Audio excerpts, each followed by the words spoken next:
जय भीम साथियों, जय भीम। और साथियों, स्वागत है आप सभी का एक बार फिर से हमारे चैनल पर पधारने के लिए।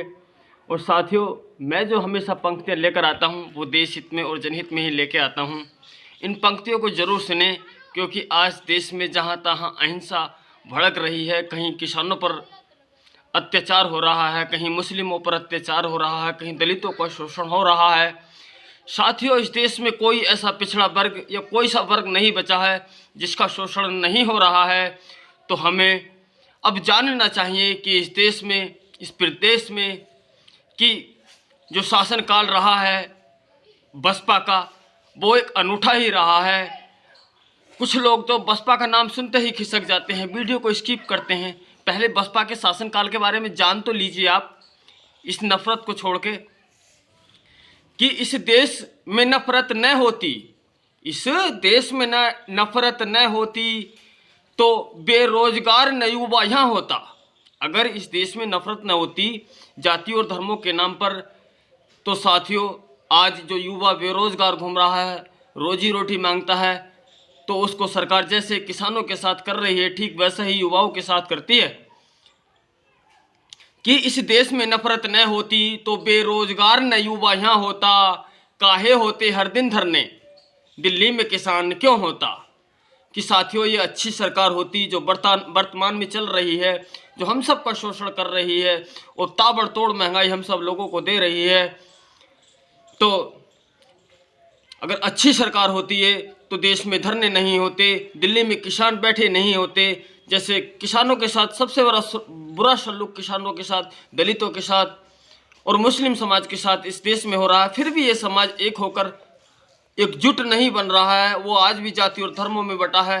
ये समाज वो समाज है साथियों जिसको 85% कहा जाता है, जो SC ST OBC में आता है। कि साथियों, जिसको बाबा साहब ने संविधान के जरिए एक बहुजन समाज बनाया। कि अगर ये सरकारें अच्छी होती जो वर्तमान में चल रही है, या इससे पहले निकल गई कांग्रेस की सरकार, तो इस देश में आज भी गरीब लोगों का, चाहे वह कोई से भी धर्म से क्यों नहीं है, उनका शोषण नहीं होता। साथियों, उनका शोषण एक बार नहीं हुआ था।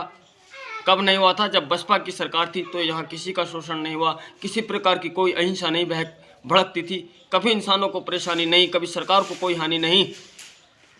कि राहुल और मोदी की जगह बहना का शासन घर होता, घर घर में नौकरी होती, फिर ये देश तरक्की पे होता।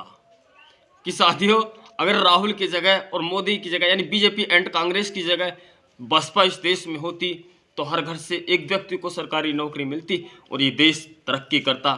ऐसा शासन बहन जी का हमने उत्तर प्रदेश में देखा है। उत्तर प्रदेश में बहन जी ने मुफ्त में सरकारी नौकरियां देकर और मुफ्त में बिजली जलवाकर, यानी सब कुछ मुफ्त में करवाकर और बहुत कम महंगाई देकर लोगों को आगे बढ़ाने का काम किया। किसानों को भी आगे बढ़ाने का काम बहन जी ने किया। कभी किसानों को कोई धरना प्रदर्शन करने की ज़रूरत नहीं पड़ी, कभी व्यापारियों को धरना प्रदर्शन करने की ज़रूरत नहीं पड़ी, युवाओं को कभी धरना प्रदर्शन करने की ज़रूरत नहीं पड़ी, और न ही किसी का शोषण हुआ, न होने दिया। कि न देख जात और पात यहाँ लोगों का शोषण क्यों होता। यानी इस देश में जाति के नाम पर लोगों का शोषण होता है। जो नीची जाति के लोग होते हैं उनका यहाँ शोषण होता है, और धर्म के नाम पर लोगों को सताया जाता है। न देख जात और पात यहाँ लोगों का शोषण क्यों होता, बाकी तो मौज मनाता देश, पर केवल गुंडा ही रोता। कि साथियों, जो लोग दंगाई नहीं हैं, जो लोग मिलजुल कर चलने वाले लोग हैं, जो आपस में प्रेम करते हैं, जो इंसानों को इंसान समझते हैं, बसपा शासनकाल में वो तो महकेंगे। मगर जो दंगाई हैं, आज आप देख रहे हैं देश का क्या हाल है, प्रदेशों का क्या हाल है। तो साथियों, बसपा को ये जो मीडिया है, मेन स्ट्रीम मीडिया, जिसको गोदी मीडिया कहा जाता है साथियों, इसने कभी बसपा के कामकाज के बारे में, बसपा के शासनकाल के बारे में नहीं बताया कि बसपा का शासन सबसे अच्छा है। ये लोग जानते हैं अगर बसपा का शासन आएगा तो फिर हम लोगों का गला कट जाएगा। यानी हम जो भ्रष्टाचारी कर रहे हैं, दबादब देश को जो लूट रहे हैं, देश के गरीब तबकों का जो पैसा लूट रहे हैं, उनका जो हर रूप में शोषण कर रहे हैं, वो फिर हमको करने को नहीं मिलेगा। इसीलिए इन लोगों ने, बहुत सारे ऐसी मीडिया हैं इस देश में जो गरीबों का भला नहीं चाहती, वो कभी नहीं बताती कि बसपा का शासनकाल इस देश में सबसे अच्छा रहा है। कि क्यों यहाँ भाई को कोई यहाँ भाई को क्यों खोता, कोई यहाँ भाई को क्यों खोता, कोई बाप यहाँ बाप को क्यों खोता। यानी किसी का भाई मर जाता है दंगे में, किसी का बाप मर जाता है दंगे में। कोई यहाँ भाई को क्यों खोता, कोई बाप को यहाँ क्यों खोता। हिंदू मुस्लिम फिर चले साथ, धर्मों का दंगा क्यों होता। यानी अगर बहन जी की सरकार में हमने देखा, आप भी सर्च करिए, मेरी बातों पर यकीन मत करिए, कम से कम एक बार ये तो गूगल पर सर्च करिए कि उत्तर प्रदेश में बसपा की जो सरकार रही 7 से 12 तक, उसमें कितने दंगे हुए, उसमें कितने हिंदू मुस्लिम सिख ईसाई मारे गए, उसमें कितने लोगों को रोजगार दिया गया, उसमें उत्तर प्रदेश को कितने ऊपर ले जाने का काम किया गया।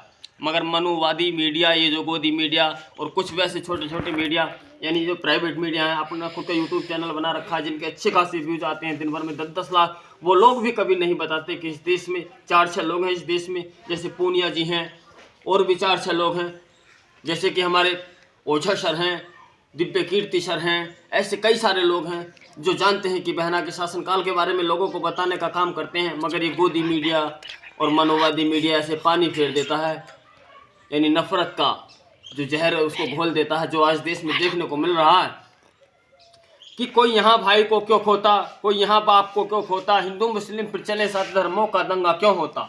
यानी बहन जी की सरकार होती तो ये सब काम इस देश में नहीं होते। न शोषण छोटी जाति की, न शोषण छोटी जाति की, न अपहरण अमीर का होता, ना तो यहाँ छोटी जाति का शोषण होता, न यहाँ गरीबों का अपहरण होता। यानी कि बहन जी की सरकार में शेर और बकरी एक ही घाट पर पानी पीते। न शोषण होता न शोषण छोटी जाति की, न अपहरण अमीरों का होता, हर मानव एक समान यहाँ बहना की सत्ता जब होता। यानी जब बहन जी की सरकार होती तो साथियों इस देश में सब एक समान होते, और इस देश में एक यानी उत्तर प्रदेश में एक समान रहे भी हैं 7 से 12 तक 5 साल। और साथियों अगर आपको हमारा वीडियो पसंद आया है तो वीडियो को जरूर लाइक करें और कमेंट करके अपनी राय जरूर दें। और साथियों आप हमारे चैनल पर अभी नए हैं ना, तो प्लीज़ हमारे चैनल को सब्सक्राइब करें, ताकि हम देश हित में जनहित में ऐसी कविताएं आपको आगे भी सुनाते चलें। अगर आप कमेंट करते हैं तो हमारा हौसला बढ़ता है, फिर हम आपको और भी अच्छी अच्छी कविताएं अपने चैनल पर सुनाते रहेंगे। चलते हैं, जय भीम।